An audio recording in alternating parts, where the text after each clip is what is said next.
ನಮಸ್ಕಾರ, RR news ಕನ್ನಡಗೆ ಸ್ವಾಗತ. ನಾನು ಮೋಹನ್. ದೇವನಹಳ್ಳಿಯಲ್ಲಿ ಭಯಾನಕ ಮತ್ತು ಉದ್ವಿಗ್ನ ಪರಿಸ್ಥಿತಿ ಉಂಟಾಗಿದೆ. ಪ್ರೇಮ ವೈಫಲ್ಯದಿಂದ ಬೇಸತ್ತು ಯುವಕನೊಬ್ಬ ಅಪಾರ್ಟ್ಮೆಂಟ್ನ 10ನೇ ಮಹಡಿಗೆ ಏರಿ ಆತ್ಮಹತ್ಯೆಗೆ ಯತ್ನಿಸಿದ್ದಾನೆ. ಆನಂದ್ ಎಂಬ ಯುವಕ ಮಧ್ಯಾಹ್ನ 1 ಗಂಟೆಯಿಂದಲೇ ಮೇಲ್ಚಾವಣಿಯಲ್ಲಿ ನಿಂತು ಹೈ ಡ್ರಾಮಾವನ್ನು ಸೃಷ್ಟಿಸಿದ್ದಾನೆ. ಇನ್ಸ್ಟಾಗ್ರಾಂನಲ್ಲಿ ನನ್ನ ಸಾವಿಗೆ ಅವಳು ಮತ್ತು ಅವಳ ಕುಟುಂಬವೇ ಕಾರಣ ಎಂದು ಪೋಸ್ಟ್ ಮಾಡಿ ಆತಂಕವನ್ನು ಹೆಚ್ಚಿಸಿದ್ದಾನೆ. ಇದರಿಂದ ರಾಷ್ಟ್ರೀಯ ಹೆದ್ದಾರಿಯಲ್ಲಿ ಹಲವು ಗಂಟೆಯಿಂದ ಭಾರಿ ಟ್ರಾಫಿಕ್ ಜಾಮ್ ಉಂಟಾಗಿದೆ. ಇನ್ನು ಆತ ತನ್ನ ತಾಯಿಗೆ ಸಂಜೆ 5:30ವರೆಗೆ ಸಮಯ ನೀಡಿದ್ದು, ಜಿಲ್ಲಾಧಿಕಾರಿ ಮತ್ತು ಹಿರಿಯ ಪೊಲೀಸ್ ಅಧಿಕಾರಿಗಳು ಸ್ಥಳಕ್ಕೆ ಬರಬೇಕು ಎಂದು ಬೇಡಿಕೆ ಇಟ್ಟಿದ್ದಾನೆ.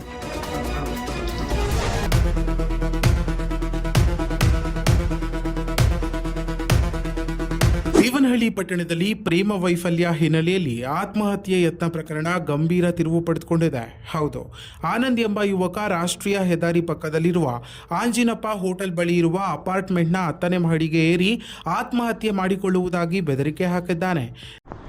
ಈಗ ಕೇಳಿಸ್ಕೊಡ್ರಿ ಎಲ್ಲರೂ, ಅಣ್ಣ ಪ್ರೀತಿ ಮಾಡಿದ್ದೀನಿ, ಮೈಯೆಲ್ಲ ಟ್ಯಾಟೂ ಹಾಕ್ಸ್ಕೊಂಡಿದ್ದೀನಿ, ಏನೂ ಪ್ರಾಬ್ಲಮ್ ಆಗಿಲ್ಲ. ಮೊನ್ನೆ ಯಾವಾಗಲೂ ಪ್ರಾಬ್ಲಮ್ ಆಗ್ತಾಯಿತ್ತು. ಮೊನ್ನೆ ಒಂದು ಚಿಕ್ಕ ಸಣ್ಣ ಪುಟ್ಟ ಗಲಾಟೆ ಆಯಿತು. ಅದಕ್ಕೆ ಹುಡುಗಿಯವ್ರ ಮನೆಯವರು ಹುಡುಗಿಗೆ ಬ್ರೈನ್ ವಾಶ್ ಮಾಡಿಬಿಟ್ಟು ನನ್ನ ಮೇಲೆ ಅತ್ಯಾಚಾರ ಕಂಪ್ಲೇಂಟ್ ಕೊಡ್ಸೋಕವ್ರೆ. ನಾನು ಕಿತ್ತಾಡಿದ್ವಿ ಅಣ್ಣ, ಇಲ್ಲ ಅಂತ ಹೇಳಲ್ಲ, ನಾನು ಸಾಚ ಅಲ್ಲ ಅಣ್ಣ. ಕಿತ್ತಾಡಿದ್ರೆ ಲವರ್ಸ್ ಅಂದಮೇಲೆ ಕಿತ್ತಾಡ್ತಾರೆ. ಅದು ತಾಳಿ ಕಟ್ಟಿದ್ದೀನಿ ಅಣ್ಣ ನಾನು. ಆ ತಾಳಿ ಕಟ್ಟಿರೋ ಫೋಟೋ ಕೂಡ ಡಿಲೀಟ್ ಮಾಡವ್ರೆ ಅವರು. ಇದು ಇವಾಗ ಬಿಡ್ತೀನಿ ನೋಡ್ರಿ. ಇನ್ನು ಮಧ್ಯಾಹ್ನ 1 ಗಂಟೆಯಿಂದಲೇ ಮೇಲ್ಚಾವಣಿಯಲ್ಲಿ ನಿಂತು ಹೈ ಡ್ರಾಮಾ ಸೃಷ್ಟಿಸಿದ ಈತ ಇನ್ಸ್ಟಾಗ್ರಾಂನಲ್ಲಿ ನನ್ನ ಸಾವಿಗೆ ಅವಳು ಮತ್ತು ಅವಳ ಕುಟುಂಬವೇ ಕಾರಣ ಎಂದು ಪೋಸ್ಟ್ ಮಾಡಿದ್ದಾನೆ. ಈ ಘಟನೆಯ ಪರಿಣಾಮವಾಗಿ ರಾಷ್ಟ್ರೀಯ ಹೆದ್ದಾರಿಯಲ್ಲಿ ಹಲವು ಗಂಟೆಗಳಿಂದ ಭಾರೀ ಟ್ರಾಫಿಕ್ ಜಾಮ್ ಉಂಟಾಗಿ ವಾಹನ ಸವಾರರು ಸಂಕಷ್ಟ ಅನುಭವಿಸುತ್ತಿದ್ದಾರೆ. ಇನ್ನು ಯುವಕ ತನ್ನ ತಾಯಿಗೆ ಸಂಜೆ 5:30ವರೆಗೂ ಸಮಯ ನೀಡಿದ್ದು, ಜಿಲ್ಲಾಧಿಕಾರಿ ಹಾಗೂ ಹಿರಿಯ ಪೊಲೀಸ್ ಅಧಿಕಾರಿಗಳು ಸ್ಥಳಕ್ಕೆ ಬರಬೇಕು ಎಂದು ಆಗ್ರಹ ವ್ಯಕ್ತಪಡಿಸಿದ್ದಾನೆ.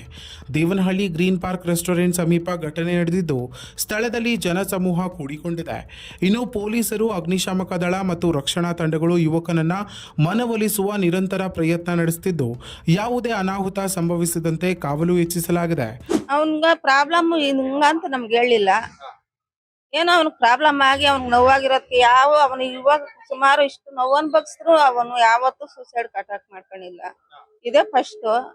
ಅವನು ನೋವು ಏನಂತ ನಮ್ಗೆ ಹೇಳಿಲ್ಲ, ಯಾರಿಗೂ ಹೇಳ್ಕೊಂಡಿಲ್ಲ. ಅದು ಜನಗಳಿಗೆ ಗೊತ್ತಾಗ್ಬೇಕು, ನನ್ನ ಕಷ್ಟ ಅವರು ನೋಡ್ಲಿ ಅಂತೇಳಿ ಅವನು ಈ ತರ ಇದ್ ಮಾಡ್ತಾವನು.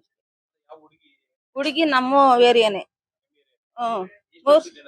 ಅವನು 9 ವರ್ಷದಿಂದ ಮಾಡಿರೋದು, ನಮಗ್ ಗೊತ್ತಿರ್ಲಿಲ್ಲ. ನಮ್ಗ 4 ವರ್ಷದಿಂದ ಗೊತ್ತಾಗಿತ್ತು. ಅವ್ರು ಯಾವಾಗ ಇದ್ ಮಾಡ್ಕೊಂಡು ಆ ಹುಡ್ಗಿನ್ ಕರ್ಕೊಂಡು ಇವ್ನ ಆಚೆ ಹೋದ್ನು, ಆವಾಗ ಗೊತ್ತಾಗಿತ್ತು ನಮ್ಗ. ಮದ್ವೆ ಆಗಿರೋದು 1 ವರ್ಷ ಆಯ್ತು, 1 ವರ್ಷ 6 ತಿಂಗಳಾಗೈತಲ್ಲೇನೋ. ಆಗಿದೆ. ಬಿಟ್ಟು ಅವಳ ಮನೆಗ ಅವಳವಳೆ, ಇವನ್ ನಮ್ ಮನೆಗ ಅವನವ. ಅವ್ರದೇನ್ ಪ್ರಾಬ್ಲಮ್ ಇದ್ದಿಲ್ಲ, ಏನೋ ಪ್ರಾಬ್ಲಮ್ ಹುಡ್ಕವ್ರೆ ಅವರು. ಆ ಪ್ರಾಬ್ಲಮ್ ಇದಾಗಿ ಅವನು ಈ ತರ ಮಾಡ್ಕೊಳಕ್ ಬಂದವ. 3 ಸಾರಿ ನಾವ್ ಎಲ್ಲಿ ಹೋಗಿದ್ದೆ, ಮಾತಾಡಿಸ್ದೆ, ಇಳಿತಾ ಇಲ್ಲ ಅವನು.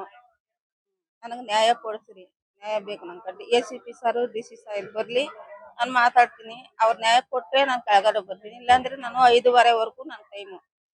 ಆಮೇಲೆ ನಾನು ಯಾರ ಕೈಗೂ ಸಿಕ್ಕಲ್ಲ. ಇನ್ನಷ್ಟು ಹೆಚ್ಚಿನ ಮಾಹಿತಿಗಾಗಿ ನಮ್ಮ RR ನ್ಯೂಸ್ ಕನ್ನಡವನ್ನು ಸಬ್ಸ್ಕ್ರೈಬ್ ಮಾಡಿಕೊಳ್ಳಿ.